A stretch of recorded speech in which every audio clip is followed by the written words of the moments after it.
sa ƴeewi geɗe ɗiɗi to bange taarih islam ɗe nandi ñande naaɗo Allah sallallahu alaihi wasallam yalti aduna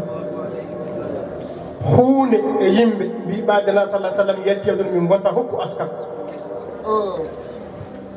rahmanul yamam woni biyeteɗo Musaylamatul Kazzab ko hen jeeyno ibnul asad ko hen jeeyno Malik ibnu Nuwayra ko hen jeeyno te Malik ibnu Nuwayra ko neraɗo sallah sallam fawnomo Yarmuk yo wonto dendagal asake dendinteɗo hono o adda Makkatul Mukarram o adda Madinatul Munawwar to khalifa o fecce toon yimɓe mbimo ko adina sallah sallam yetti aduna asakal jarani kene ara o nani ɗum on saaha hawrno ko Usama bun Zeyd ene nela guerre suwa arturaw nde o arti sahabaɓe jooɗi ene bismodira hol poɗɗo hokkede hol poɗɗo wonde général armé o yaha ene haɓoyi Aboubacry Siddiq wi général armé hande foti wonde tan ko Khalid ibn Walid o wi sabu Khalid ibn Walid tan Allah wi kañum woni sayfullahi nirɗuna sallah sallam wi kañum woni sayfullahi sallallahu alal kufar o woni silama Allah mo Allah wurti e dow hefereɓe ɗum noon nelen Khalid ƴewde Khalid ari julɓe ɓe ɓurani capantati ujunere Musaylamatul Kazzab ene jogui ɓuuri capannayyi ujunere debbo goto ne wiye kahinatul arab kañum ne wino ko annabi en addi ɓuuri capanɗe jeegom ujunere kono mum kañum o yindire Musaylamatul Kazzab aɓe jewta goto maɓɓe fof wi ko annabi haɓe jewti o wi Musaylamatul Kazzab no mbaɗa wedde haalde mi teŋima hooram ɗo kay gandata ɗum wona nelaɗo ɓe gondi hen ɓe ndendini kono maɓe pour habde Aboubacry Siddiq sahabaɓe daari nangue huuli Khalid ibn Walid daari wi sahabaɓe en kaɓiraka pour hewde doole en kaɓiraka pour hewde konnu en kaɓiraka hay hunde so wona townude konngol Allah la ilaha illallah kadi o gueɗen omo waɗi discours makko gueɗen gotel tanme moɗon ma woni on cahudini onon foof ha laaɓi l'islam gasa hande ha laaɓa walla woni en keeɓi nafu ko ni tan foti en gañima walla en maayi ha laaɓi ko ni tan foti goɗɗum mi sohlani ene ñande ene degen ɓere ene degen ɓere ene nandi hen ñande seyku haɓa ha dari wi bisimilla moon mami haala noon gueɗe ɗe ɗo ganda mangu seyku Allah de bonnani cubalɓe sabu nde foti janggede nde mi janggi cagatagal am Allah bonnani ɗum mi yirlima ɗum fof mi andi kadi cagatagal am Allah bonnani ɗum mi waɗi jihad fi sabilillahi mangam kadi Allah bonnani ɗum mi ari hen hami yettima ɗo من لي وقد غاب sa ƴeewi ko on ñande mbayruɗen yiide cheikh Alhaji Umarul Fouti sa ƴeewi kañum ne on ñande Khalid ibn Walid ummi ɗon o dañi victoire histoire o ene yaaji ha ɗo yehi Jérusalem haɓo yeedo toon hawo gañi ɓe mbi joni ɓaada gañima min mbadde ma masala ha garon guddi toon kono noon udditta ɗo ko général mon o ɓe mbi hon général ɓe mbi ko Khalid ibn Walid woni amirul muminin ɓaɗa kañum woni amirul muminin kañum udditta Khalid wi min wona amirul muminin komi soldat amirul muminin ɓe mbi wawa wadde fodde jamaragal ma e cuusal ma e hattan ma e goragu ma e goɗɗo gole ɗe guddidɗa fof kala gorko yiiɗa dawto wonde hawre Khalid ibn Walid hay goto yiiɗa sabu ñande Khalid dawi wonde fof e rewɓe kesma labbe o wi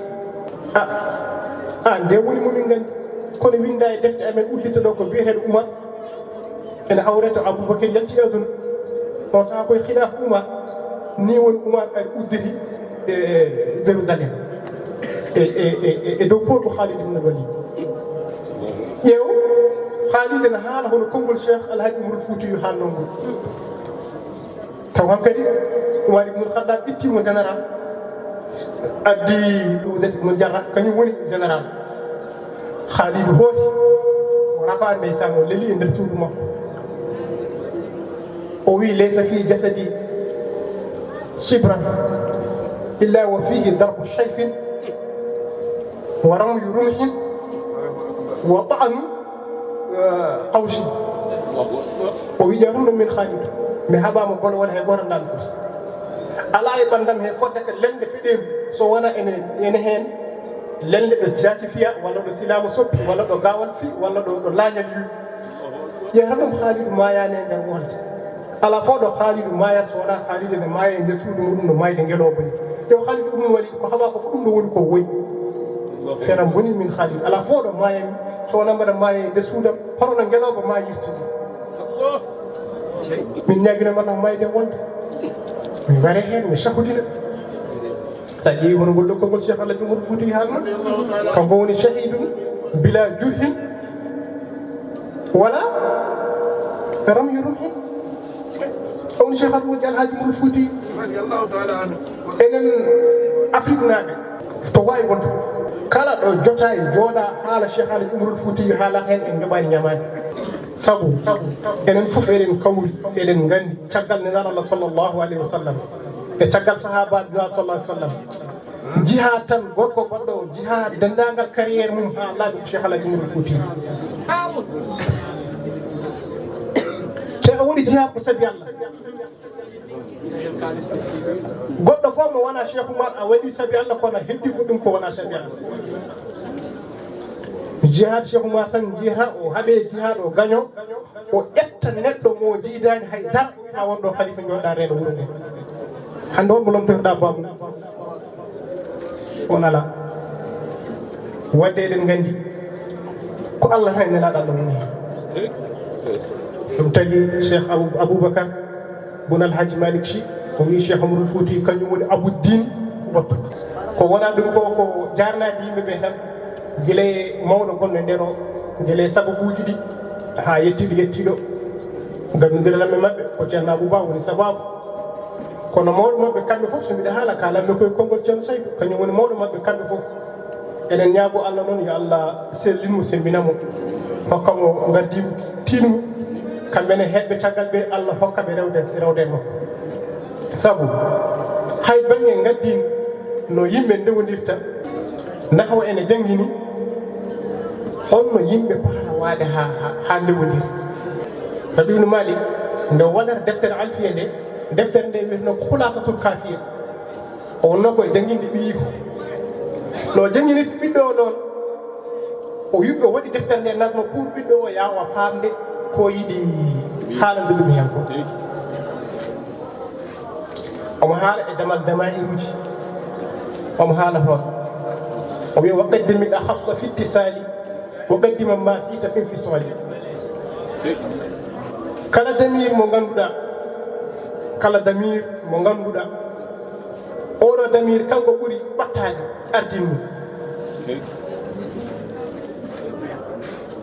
ko wayno darabtuhu sa wi darabtu iyahu ene moƴƴi kono darabtuhu ɓuuri walla darabtuka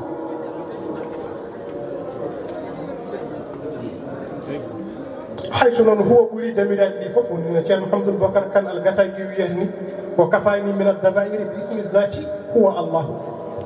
ɗum tan welimo hen ceerno Bocar wi damiraji ɗi fof soɗi ndendi huwa ɓuurani ɗum saabu huwa woni ismu zati kañum woni allahu gasi gasi wallahi wallahi wallahi wallahi wallahi ɗum woni ɓaade ko noon noon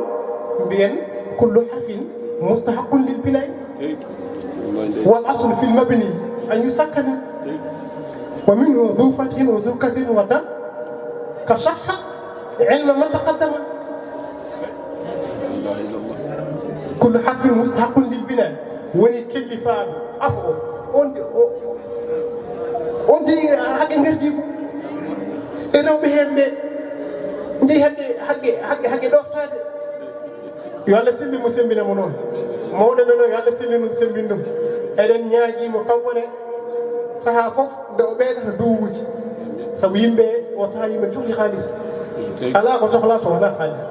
yo ɓeydu duwaw gowgo kane jaabe mo wuuri so Allah artiri ɗo yimɓe hay goto addani oto muɗum gande no duwaji wurte goto wotata